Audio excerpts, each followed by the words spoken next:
मैं राजकुमार हूँ, संसदीय क्षेत्र बांसवाड़ा राजस्थान से। आज संविधान दिवस के उपलक्ष्य में जिस तरह से आज 75वीं सालगिरह मनाई जा रही है संविधान की, लेकिन संविधान के अंदर आदिवासियों के हितों के लिए 5वीं अनुसूची का प्रावधान किया गया है, उसको आज तक धरातल पे लागू नहीं किया गया है।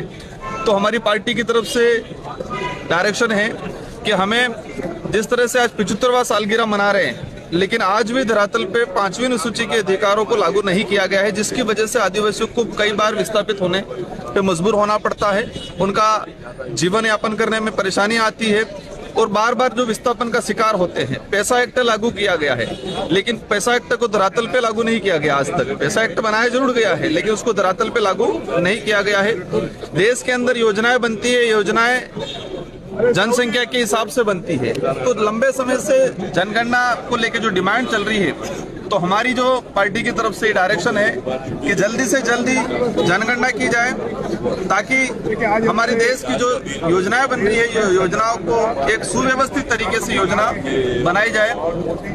तो हमारा आज विशेषकर हम लोग संविधान दिवस मना रहे हैं, लेकिन संविधान की 5वीं अनुसूची को लागू नहीं किया गया, जिससे पूरे देश के आदिवासी को, यहाँ दलित को कहीं न कहीं चिंतित है और एक आस लगा के बैठा हुआ है कि 75 साल हो गए, लेकिन आज तक हमारे जो संविधान को धरातल पे लागू नहीं किया गया है। जिन समस्त मांगों को लेकर हम लोग ये प्रदर्शन कर रहे हैं। राजकुमार जी, आप खुद एक ट्राइबल कम्युनिटी से आते हैं, इस देश की राष्ट्रपति जो प्रथम नागरिक हैं वो भी ट्राइबल कम्युनिटी से आती हैं, तो क्या अपनी मांग को लेकर क्या आप राष्ट्रपति तक वो करेंगे? बिल्कुल, आपका सही सवाल है कि आज देश के सर्वोच्च पद पे एक आदिवासी राष्ट्रपति बैठे हुए हैं और देश के आदिवासियों के हितों के लिए जो शेड्यूल 5 और शेड्यूल 6 का जो प्रावधान है वो लागू नहीं हो पाया है। हमने कई बार उनको ज्ञापन के माध्यम से दिया गया है। मेरे संसदीय क्षेत्र बांसवाड़ा में जब राष्ट्रपति महोदय का मानगढ़ पे दौरा हुआ था, मैंने ज्ञापन के माध्यम से उनको कहा गया है कि 5वीं अनुसूची को लेकर आप लोग स्ट्रिक्टली डायरेक्शन दे राष्ट्रपति महोदय जी, लेकिन अभी तक किसी प्रकार का डायरेक्शन नहीं दिया गया है। तो हम लोग एक